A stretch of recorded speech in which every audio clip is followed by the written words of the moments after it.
Hannah, I got your family together today. As your husband, please don't mess up the cooking. I'm expecting great hospitality. Roy, thanks, but I just had twins and came back from the hospital. It would have been nice if you considered that. What? Talking back to me, it doesn't matter that you just had babies. Having kids is what a wife should do. Don't use giving birth as an excuse. Just cook quietly. 1 week after leaving the hospital with the twins, Roy invited 15 family members to his parents' house to celebrate. I should be happy, but it seems he wants to take advantage of me after giving birth. I was really tired of my husband's behavior. I wanted to throw my phone at him, but I didn't want to ruin everything.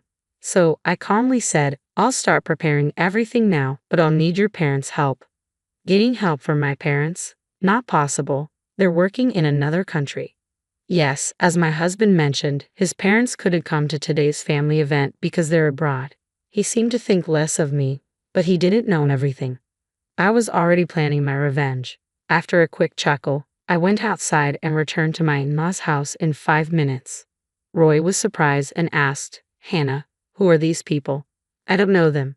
Why are you bringing strangers here? It was no wonder he was shocked. These two weren't family, but they were related to him. Let me introduce Ben and Claire. They're helping with today's preparations. You must be Roy. We've been looking forward to meeting you. We know a lot about you. Looking forward to meeting me. But both Ben and Claire seemed serious, despite being polite. They gave my husband icy stares. Confused, Roy whispered to me, Come here for a moment, Hannah. He took me to a quiet place, looking confused. He demanded, What are you doing? It's crazy to invite strangers without asking me. How will you explain this to everyone? There's no time. Get rid of them and start cooking now. Like always, he tried to scare me with his tough talk. But today, I wasn't going to let him win. I stared back at him, sure of myself. No need to worry. Everything's set. Actually, I'm planning to confront you with your mistress's parents here. What? My mistress's parents? Them? Roy, you said they were strangers, outsiders, but that's because you didn't know. I do. I kept calm, just telling the truth. Roy was shocked and then got angry. What you mean by my mistress's parents? I haven't cheated, and why are you acting like this? Are you disrespecting me? He got louder and raised his fist. It was so loud that the family might hear. It was clear he wasn't calm. What's happening, Roy? I heard shouting. Is everything okay? Oh, it's nothing, just a little argument with the wife. She's stressed because of the babies, he said, forcing a smile and hinting for me to leave. What a weak man. I followed his orders for so long, but not anymore. I went back to the living room where everyone was. After a big breath, I started my comeback. Here we go. Roy, you'll regret this. Everyone, thanks for coming today. I have something to say. I'm divorcing Roy. The happy mood disappeared in a flash. What? People were confused in my in-laws' house. But I kept smiling. You've all been fooled by Roy. He's not the good guy you think. He's a coward who bullies his wife secretly. He looks good outside, so you didn't notice. I found out just a year ago. People whispered, but Roy's uncle stood up. What's happening, Hannah? Divorcing right after having babies? And it's hard to believe Roy would trick us. He even said he was cooking for you today. I'm sorry for surprising you, but I'm just telling the truth. When I got pregnant, Roy changed. He made me work hard even though I was pregnant. Even today, he wanted me to cook. He's always lying. I looked at Roy. He looked blank. It seemed like he was trying to hide his true self. But I knew what he was thinking. Don't say too much. You know what will happen later, his face seemed to say, even though he looked angry but blank. But I kept talking. Roy kept telling me that it's normal for a wife to get pregnant and have babies. I work and provide for you, he'd say. He used these words to treat me badly. He never showed this side of him before we got married. His parents and our relatives looked surprised, but they knew I wasn't joking. So confusion spread. Then Roy stepped forward. He took a deep breath and forced a smile. It seems there's a misunderstanding. I'm not perfect. Maybe I've been too harsh to my wife. But I've taken care of her a lot. Unfortunately, she only remembers the bad things, and what she's saying isn't true. Maybe she's not thinking clearly after having the babies. I wish I could have supported her better as a husband. As Roy gave a sad smile, the relatives felt sorry for him. He's so good at looking good, I thought, but not anymore. You're really good at winning people over. No wonder you're important at your dad's company, someone said. Hannah, I know you're upset, but it's not right to confuse everyone like this. Let's talk calmly later. Roy held my hand gently, trying to stop me, but I looked at a corner, signaling what to do next. The couple stood up. No need for that. Look at these photos, they said. What? You're still here. And what are those photos? They showed the relatives some pictures. The relatives were surprised to see these strangers but still looked at the photos. Suddenly, they gasped in horror. Hey Roy, what's going on? Explain this so I understand. Let me see those photos, I said, taking the photos from his uncle. Roy was silent, looking shocked. The photos showed his cheating, something he never wanted anyone to know. These photos prove Roy's been cheating on me. I knew about his affairs before I went to the hospital and gathered evidence. But I couldn't investigate much while pregnant, so I asked his mistress's parents for help. I'm Ben, and this is my wife Claire. We're sorry to disrupt the gathering, but we had to clear our daughter's name. Hannah, our daughter Rachel, worked with Roy. She got the job after a lot of effort and was excited to go to work every day. But Roy hurt her deeply, Ben said, his voice filled with emotion. Claire choked up and Ben put his hand on her shoulder, leering at my husband. Rachel told us she met a great guy. She was born when my wife was 40, so you can imagine how happy we were. But to Roy, Rachel was just a fling. He lied about being single and fooled her even though she was much younger. When Rachel found out he was married, she got really depressed. We'll never forgive Roy. A silence filled the room. The relatives looked at the photos again and then turned to my husband. Their trust in him seemed to vanish. Hold on, are you all believing these old folks? Photos can be faked. They might just want money. We were surprised they're here too, but would they really lie at a family gathering? I can't believe this, my husband said. But if you're innocent, stay calm. And calling them old? That's not nice, I said, trying to calm him down. It was clear he was losing control, showing his true colors. Our plan was working and his panic showed it. Suddenly, someone slapped my husband. Everyone gasped, especially my husband, who looked shocked. Hey Roy, long time no see. Hi, everyone. It's been a while, Mom, Dad. What are you doing here? Weren't you supposed to be overseas? There was something important, so we rushed back, my father-in-law said. Well, you came back just in time. Hannah's saying weird stuff. She's making everyone think I'm the bad guy. I didn't do anything wrong. She must be losing it, my husband said. But the in-laws just looked at him, not saying a word. You know, they talk about postpartum depression. Maybe you should go to the hospital, get checked out by specialists, and rest. Then you'll listen to me like before, my husband said, trying to convince them. He thought their silence meant they agreed. Looks like Mom and Dad get it. That's good. Oh, I'm thirsty. Hannah, water, he said. His mom quietly gave him a water bottle. He looked surprised but drank it anyway. Then my father-in-law dropped a bomb. Roy, you're fired from the company, he said. My husband spit out his water, shocked. A relative nearby frowned as he wiped his clothes. What, Dad?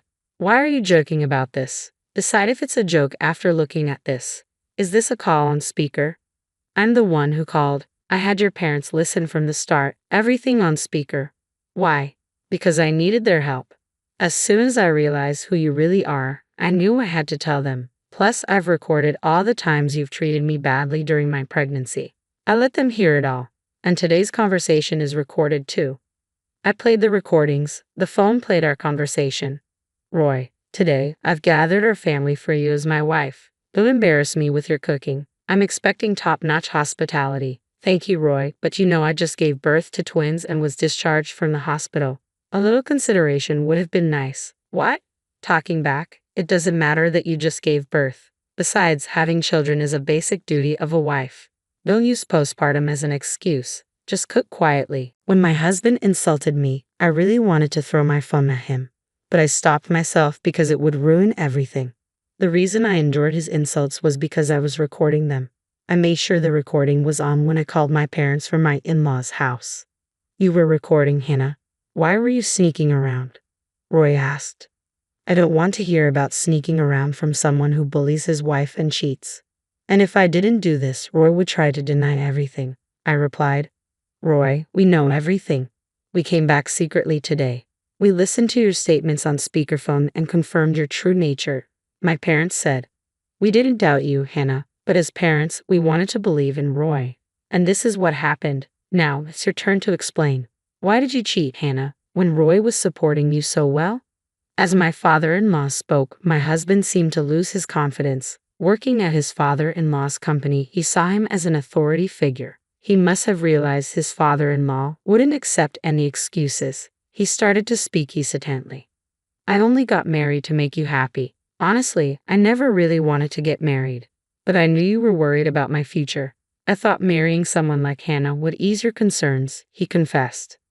The in-laws and other relatives frowned and looked at him coldly. Feeling the tension, he quickly pleaded, "Please don't fire me. I'm an important asset to the company, right? If I'm fired, it'll cause chaos. I'll change, I promise. Please reconsider." As soon as he finished begging, there was a loud thud in the room. His father had slammed his fist down on the nearby table. "You scoundrel. After getting Hannah pregnant, you dared to play with the emotions of an innocent girl, pretending to be single. How dare you? Your presence only brings chaos to the company. I can't trust you to run it. I'm deeply disappointed in you. You act selfishly without caring about others' feelings. That's not how I raised you. Do you understand?" My father-in-law's voice was filled with anger and disappointment. "And you married just for appearances? How disgraceful. Don't think you can easily regain our trust. I'm cutting ties with you. Don't show your face here again." "What? But I've worked so hard. Are you serious?" My husband looked more hopeless than I'd ever seen him. I knew he'd put a lot of effort into the company. It was understandable for him to be shocked that it all amounted to nothing. But it was his own fault. He tried to play the victim, but he was the one who caused all of this. As he hung his head, I gave him a cold look and he immediately knelt before me. "Hannah, please talk to your parents too. If I lose my job, it'll be hard for both of us, right? I'll really change. Please help me, Hannah. We're still married." How convenient for you to play the husband card now. As I've already told everyone, I'm divorcing you. No matter how much you apologize, I can't forgive you. And they feel the same way, I said, looking at my parents. They nodded in agreement. He bit his lip and turned to them. "I'm really sorry for hurting your daughter. I'll apologize as many times as it takes." He kept apologizing, but they didn't agree. No matter what he said, we wouldn't forgive him right now. He was still hiding something terrible while saying sorry. He was still trying to trick us. "It's too bad, Roy. You're still pretending. If you'd been honest, things might have been different. But like I've said, we know everything now. There's no going back," I said, smirking. He looked at me, stunned. "Pretending? How can you say I'm not sincere?" "On what basis?" he asked, confused. "You embezzled company funds, didn't you? And then you used that money to hire thugs to threaten Rachel to keep her quiet about your true self. You want to silence her, right?" I accused.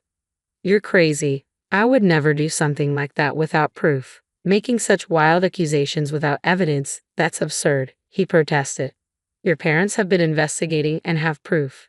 That's why they're here. I've also talked to Rachel herself. I even have the voice recorder she had. Should I play it now? It clearly records you threatening her," I said. He paled and nervously glanced at his parents-in-law. Their stares were icy. "Roy, stop fighting a losing battle. The truth will come out soon. This alone is enough for you to be fired," they said. Cheating is one thing, but embezzlement and blackmail change everything. I didn't know the extent of it all. "Roy, you always underestimated me. You thought I was useless. But with everyone's help, we've come this far. And I'll protect our baby. I won't let you manipulate me anymore," I declared. I made my final statement. "Listen carefully. I'm divorcing you. No amount of apology will change that. You'll also be paying child support. We'll seek damages from Roy too. Rachel's lost time can't be undone, so at least be sincere in compensating her." Wait.